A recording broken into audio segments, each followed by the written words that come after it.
My wife brought another man to our bedroom. The call came just after midnight. Not to my phone, to hers.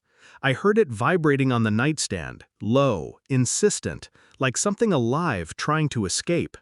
She stirred beside me, muttering, "Ignore it." But I watched. The glow of the screen caught her face, pale in the dark. A name appeared, a name I didn't recognize. And the way her pupils dilated, fear or excitement or both, told me everything I needed to know. She silenced it with a swipe, then rolled away, her back turned. Her shoulders trembled, not from sleep, but from the effort of pretending. I didn't move, I didn't breathe. I simply watched the faint rise and fall of her spine, the small, traitorous quiver in her fingers. That was the moment something cracked. Not loudly, not violently, a hairline fracture running through the life I thought I owned. I lay there, eyes wide in the darkness, and felt the first drop of poison enter my veins. 2 nights later, she didn't bother hiding it. She brought him into our bedroom, not with shame, not with secrecy. Her voice was calm, rehearsed. "I'm opening our marriage. Deal with it, or just leave."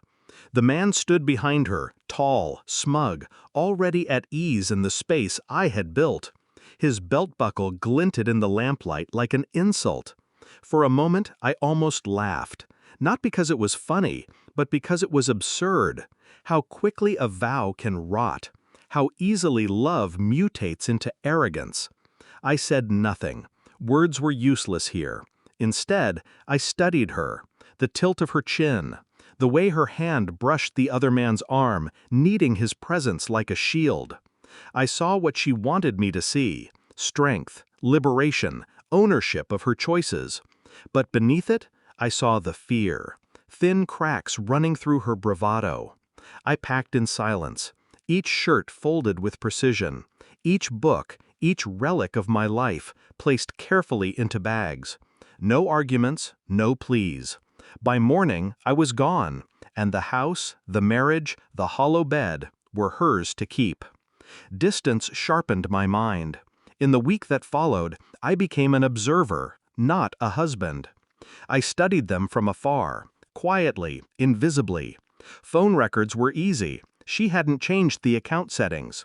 Messages lined up like confessions, timestamps carving out their hours of betrayal. Bank statements revealed dinners I never attended, hotels I never checked into.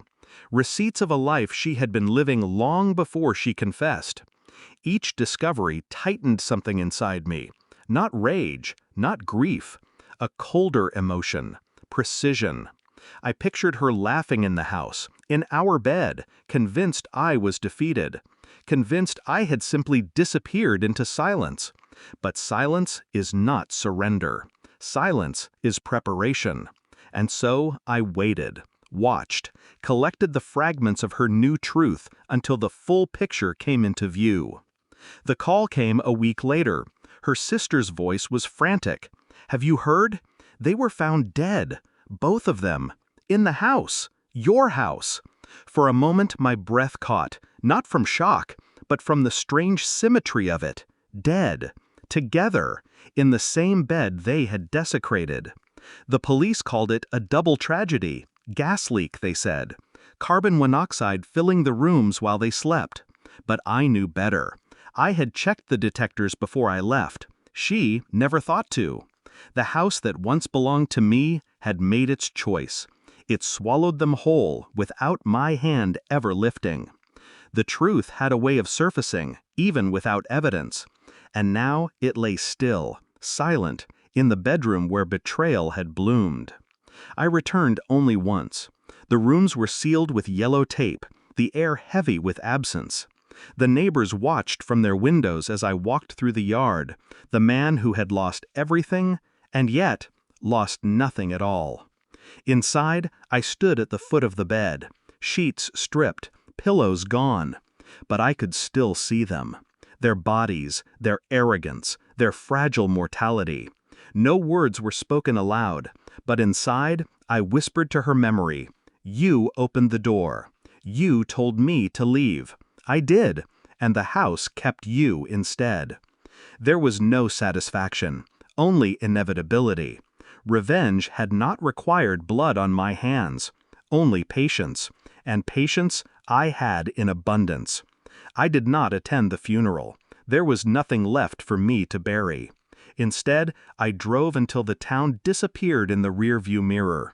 The house, the bed, the ghosts, all shrinking into nothing. What remained was clarity. Love had been a mask, marriage a fragile contract, but betrayal, that was the truest language of the soul.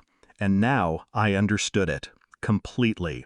I carried no pictures, no keepsakes. Her memory was enough, a scar, a lesson carved into me like stone. As the road stretched before me, I thought only of silence. The silence of the phone vibrating in the dark. The silence of the bed where they lay still. The silence of the bed where they lay still. And the silence within me now, cold, final, unshakable. I did not need to win. I only needed to walk away whole. And I did. Some graves dig themselves. You only have to leave the shovel behind.